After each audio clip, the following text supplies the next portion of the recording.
जी, कल का श्लोक कैसा लगा? अच्छा लगा कि नहीं लगा? ये बता देना। क्योंकि कल का श्लोक इसलिए पूछ रहा हूँ क्योंकि थोड़ा सा लंबा हो गया था और 11 मिनट का, मतलब 11 मिनट कुछ सेकंड का हुआ था। पता ही नहीं चला बताते बताते, क्योंकि कुछ एक्स्ट्रा भी बतला दिया हूँ कि हाँ ऐसे ऐसे होते हैं। कल कल आखिर खैर छोड़ो, कल हमने एक गलती की है।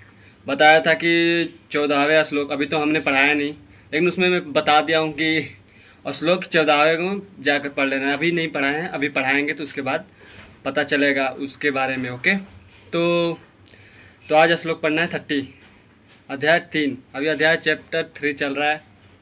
अभी तो बहुत टाइम है उसको आने में। तब तक के लिए क्या करते हैं, अभी तो यही पढ़ना है कर्मयोग। कर्मयोग धीरे धीरे धीरे धीरे का बहुत कुछ समझ में आ गया होगा अगर जो अच्छे से देखा होगा वीडियो या कर्मयोग जो पढ़ा होगा। ओके, तो राधे राधे बोलो। चलो स्टार्ट करते हैं श्लोक 30। जय श्री राम, राधे राधे बोलो। चलो श्लोक 30 पढ़ते हैं। और कल का जो श्लोक हमने पढ़ा थोड़ा सा लंबी हुई थी, उसके लिए कोई चक्कर नहीं, देख लेना आराम से। ओके, चलो पढ़ते हैं। मयि सर्वाणि कर्माणि सनन्यस्याध्यात्मचेतसा निराशी निर्मरो मो भूत्वा युधस्व विगत ज्वरः। ओके, तो चलो राधे राधे बोलो और चलो स्टार्ट करते हैं इस श्लोक को। अब इस श्लोक में समझना कि कृष्ण भगवान अर्जुन से क्या कहते हैं। थोड़ा सा बात है, समझ लो, अच्छा है और हमारे दैनिक जीवन में उपयोग करने का है। अब उपयोग करना है कि नहीं करना है वो तो आप पे निर्भर करता है। ओके, तो बोलते हैं कि अर्जुन से कि हे अर्जुन, अपने सारे कार्यों को मुझ में समर्पित करके, जैसे कि जो भी कार्य हो, जितना भी तुमने कर्म फल जितना भी हो, पीछे के जितना भी जो भी है तुम्हारा कार्य, वो समर्पित करके अपने में भगवान बोलते हैं कि मेरे में समर्पित करके, और मेरे से जो पूर्ण ज्ञान से युक्त होकर, मेरे से पूर्ण ज्ञान युक्त होकर जितना भी मैं ज्ञान बता रहा हूँ, जितना भी मैं आपको जो भी बता रहा हूँ, वो समझकर लाभ की आकांक्षा से रहित, लाभ की आकांक्षा ना करो और उससे रहित रहो, उसको छोड़ दो कि लाभ क्या होगा क्या नहीं। स्वामित्व के किसी दावे के बिना, अब कोई भी अपना स्वामित्व हो उसके बिना, तथा आलस्य से रहित, ना आलस्य करो कि मुझे युद्ध करना है, चाहे जो भी हो तुम्हारे अंदर, जितना भी आलस्य से रहित होकर युद्ध करो। भगवान हमें क्या कहना चाहते हैं, केवल तुम्हें युद्ध कराना चाहते हैं अर्जुन को कि युद्ध कैसे भी करें, वो सारा टेंशन जैसे भी हो छोड़ दें, सारा कार्य मुझ पे समर्पित करके मैं सब संभाल लूँगा।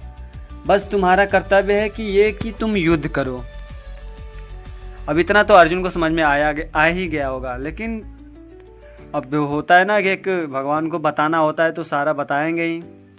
वैसे भी जितना भी समझा रहे हैं वो सब इंसानों के लिए और सब मानव जाति के लिए है।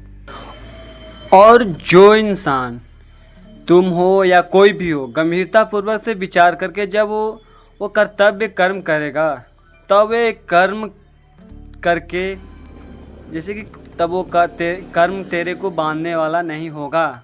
जैसे कि वो जो भी कर्म करोगे अच्छे, अब गंभीरता पूर्वक से कुछ भी नहीं कर रहे हो, ना सोच रहे हो कुछ भी, जैसे भी वो कर्म तो थोड़ी ना होगा, कुछ भी कर दो। जैसे कर्म दाओ हर पल कर्म ही करता है, इतना तो पता ही है। लेकिन एक होता है कि गंभीरता पूर्वक से विचार करके जब तुम कर्म करते हो तो उसका एक प्रयुक्त उदार करने वाला हो जाएगा। ओके, तो एक बात और है कि 4 एक ऐसे पदार्थ हैं जो मनुष्य के अधिकार से नहीं चलता। इतना जिसको पता हो तो बता देना कि वैसे क्या ऐसी 4 चीज़ें हैं, पदार्थ हैं जो मनुष्य के अधिकार से नहीं चलता। पहली है कि शरीर, जो हमारा शरीर है ये तो हमारे बस में है ही नहीं, सीधी सी बात है। एक हो गई इंद्रिया, वो भी नहीं है। और एक हो गया मन है तुम्हारा, तुम्हारा है, तुम्हारे साथ चलता है, तुम्हारा अधिकार में है वो? नहीं।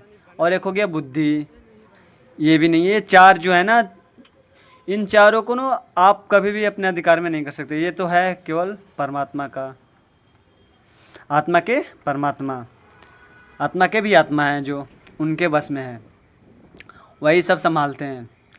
अब उनके जो, उनको अर्जुन को भी इतना ज्ञान देने के बाद फिर भी अभी भी युद्ध करने के लिए यही बोल रहे हैं।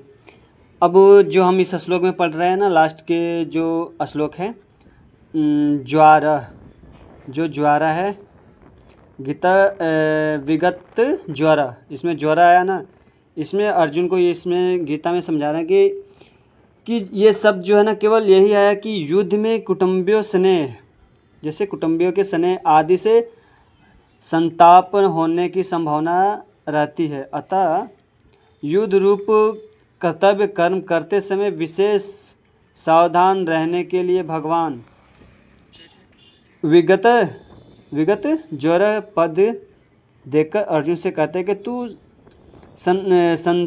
संताप रहित होकर युद्ध रूप से कर्म कर्तव्य अपना करते रहो।